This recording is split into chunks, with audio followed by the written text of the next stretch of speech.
तारुफ और हज़रत अब्बास की शख्सियत इस्लाम की तारीख में करबला एक ऐसा वाक़या है जिसने दीन को नई ज़िंदगी बख्शी। इमाम हुसैन और उनके जान नथार साथियों की कुर्बानियाँ क़यामत तक के लिए एक रोशन चराग की मानंद हैं।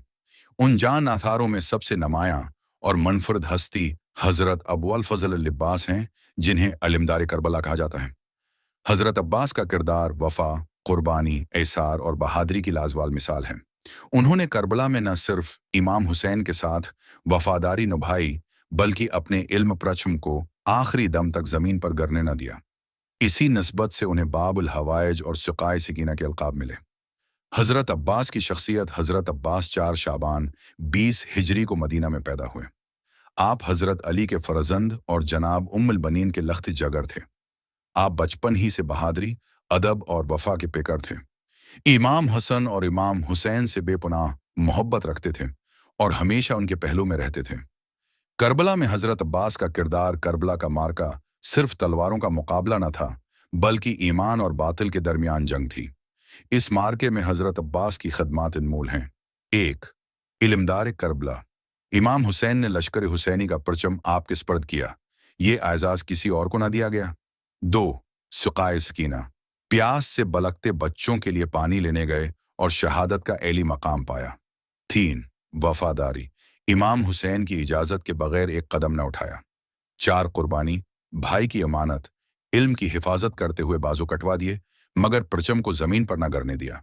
इल्म का पस मंज़र इस्लामी तारीख में इल्म, परचम की बड़ी अहमियत है। जंगों में ये फ़ौज की शनाख्त, हौसले और मकसद की अलामत होता था। करबला में इमाम हुसैन ने यह जिम्मेदारी हज़रत अब्बास को दी। इसी निस्बत से आज भी उनकी याद में इल्म लगाया जाता है। इल्म लगाना हज़रत अब्बास की याद को ताज़ा करने का एक तरीक़ा है। ये सिर्फ एक झंडा नहीं, बल्कि वफ़ा, ईसार और हक परस्ती की अलामत है। हिस्सा दूम, इल्म की फजीलत और घर में इल्म लगाने का सवाब। इल्म की अहमियत इस्लाम में, इस्लामी तारीख में इल्म यानी परचम को हमेशा इज़्ज़त हासिल रही है। रसूलुल्लाह के ज़माने में हर गज़वा में एक इल्म बरदार होता था, जो फ़ौज की पहचान और हौसले का ज़रिया था। कुरान में भी रायात, परचमों का जिक्र मौजूद है। करबला में ये परचम हज़रत अब्बास को दिया गया, क्योंकि वो वफ़ा और बहादरी के पैकर थे। जब तक इल्म बुलंद रहा, लश्कर हुसैनी का हौसला बुलंद रहा। इसीलिए हज़रत अब्बास को इल्मदार करबला कहा जाता है। घर में इल्म लगाने की फजीलत। घर में हज़रत अब्बास का इल्म लगाना महज एक रस्म नहीं, बल्कि एक अजीम इबादत की नीयत से किया जाने वाला अमल है। ये अक़ीदत की अलामत है जो अहले बैत की मोहब्बत को ज़ाहिर करता है। इस अमल के फ़वाइद और सवाब। 1. याद करबला को जिंदा रखना, जो घर करबला वालों की याद से मनूवर है वो रहमतों का मरकज़ बन जाता है। इल्म लगाना इस याद को ताज़ा करता है। 2. अहल बैत की मोहब्बत का इजहार। रसूलुल्लाह ने फरमाया, मैं तुमसे अपनी रिसालत का कोई अजर नहीं मांगता, सिवाय उसके कि तुम मेरे अहले बैत से मोहब्बत करो। कुरान सूरह अश-शूरी 23।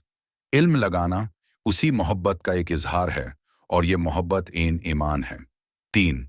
घर में रहमत का नुज़ूल। इल्मा फरमाते हैं कि जिस घर में अहल बीत का जिक्र और उनकी याद हो, वहाँ फरिश्ते रहमत के पर फैलाते हैं।